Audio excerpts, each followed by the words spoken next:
महाराष्ट्रातल्या कृषी वीज पंपांची 48,000 कोटीची थकबाकी असल्याचा नवा शोध देवाभाऊनी लावलेला आहे। हा एक मोठा घोटाळा आहे।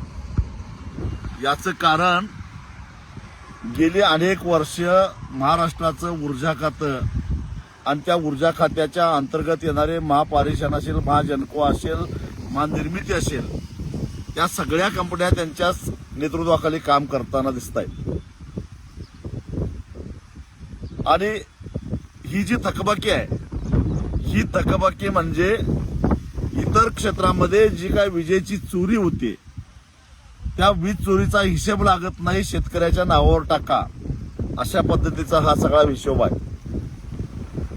कारण शेतकऱ्याला हॉर्स पॉवरवर म्हणजे अंदाजाने वीज दिली जाते, म्हणजे जे इतर वापरत नाहीत ती उरलेली सगळी वीज शेतकऱ्याच्या नावावर टाकायची, चोऱ्या सगळ्या शेतकऱ्यांच्या नावावर खपवायच्या आणि शेतकऱ्यांनी एवढी एवढी वीज वापरली असं रेकॉर्ड तयार करायचं, असं गेली अनेक वर्ष चालू आहे। देवाभाऊ जेव्हा महाराष्ट्राचे उपमुख्यमंत्री होते, ऊर्जा खातं त्याही वेळा त्यांच्याकडेच होतं। मी एकदा त्यांना भेटलेलो होतो आणि त्यांना विनंती केली की आमचे शेतकऱ्यांची काही थोडीफार, त्यावेळी दुष्काळ सदृश परिस्थिती होती, थोड्याफार थकबाकी राहिल्या आहेत, विशेषतः मराठवाड्यातल्या आणि विदर्भातल्या। कारण पश्चिम महाराष्ट्रातल्या लिफ्ट योजना असतील किंवा पश्चिम महाराष्ट्रातला बागायतदार शेतकरी असेल किंवा उत्तर महाराष्ट्रातला नाशिक नगरचा शेतकरी असेल, त्यांना नियमित वीज बिल भरावंच लागतं। पण जे बाकीचे जे थकबाकीदार आहेत त्यांना एकदा काहीतरी योजना आणा सवलतीच्या दरामध्ये। यापूर्वीच्या सरकारने ज्या पद्धतीनं वीज बिलं संपून टाकलेली होती तशी एक योजना आणायची विनंती करायला मी गेलेलो होतो। त्यावेळी देवाभाऊनी सांगितलं की वीज बिल भरायची आवश्यकताच नाही, तुम्ही कशाला चिंता करताय। मी त्यांना सांगितलं की वीज बिल नाही भरलं तर महावितरण 18% व्याजानं त्याच्यावर व्याज आकारणी करते आणि परत चक्रवाढ व्याजानं ते सगळं वसूल करतात। कारण हे 48,000 कोटी रुपये दाखवले आहेत, हे व्याजावर व्याज, व्याजावर व्याज, व्याजावर व्याज असं करत करत हे 48,000 कोटी झाले आहेत। आणि तेही शेतकऱ्यांनी न वापरले, अत्यंत अल्प। तसं जर काही इमानदारीनं हिशेब केला असता तर ही थकबाकी केवळ 7 ते 8,000 कोटी रुपये झाली असती। म्हणजे अन्य मार्गानं अन्य भागामध्ये झालेल्या चोऱ्यांचा 18%, म्हणजे आज सावकार सुद्धा एवढा व्याज आकारणी करत नाही, त्या व्याजाची आकारणी करायचं आणि आता म्हणायचं की शेतकऱ्यांची आम्ही पाटी कोरी करावत आहोत। मुळामध्ये शेतकऱ्याच्या पाठीवर तुमच्या घाणेरड्या फळ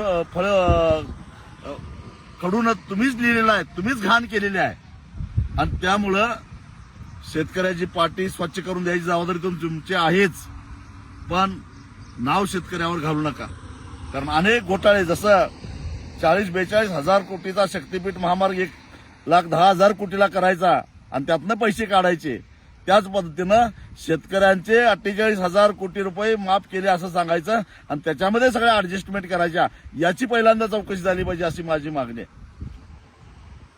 2 वर्ष झालं सरकारनं 7.5 HP पर्यंतची वीज मोफत केलेली आहे आणि ही जी थकबाकी देवाभाऊ म्हणतात ते त्याच्या आधीची व्याजावर व्याज, व्याजावर व्याज, व्याजावर व्याज वाढत चाललेली, ही पाटी कोरी करताय म्हणजे शेतकऱ्यावर काही उपकार करत नाही। या ऍडजस्टमेंटची खरं तर चौकशी व्हायला पाहिजे।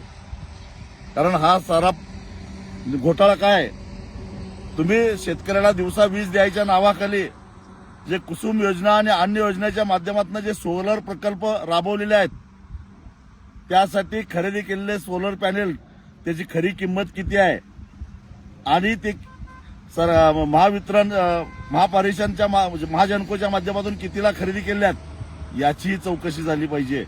आणि ही सगळी चौकशी झाली तर ज्या 70,000 कोटीच्या सिंचन घोटाळ्याचा गाजावाजा करून देवाभाऊंनी 2014 साली सत्ता हस्तगत केली, त्याच्यापेक्षाही मोठा घोटाळा बाहेर आल्याशिवाय राहणार नाही।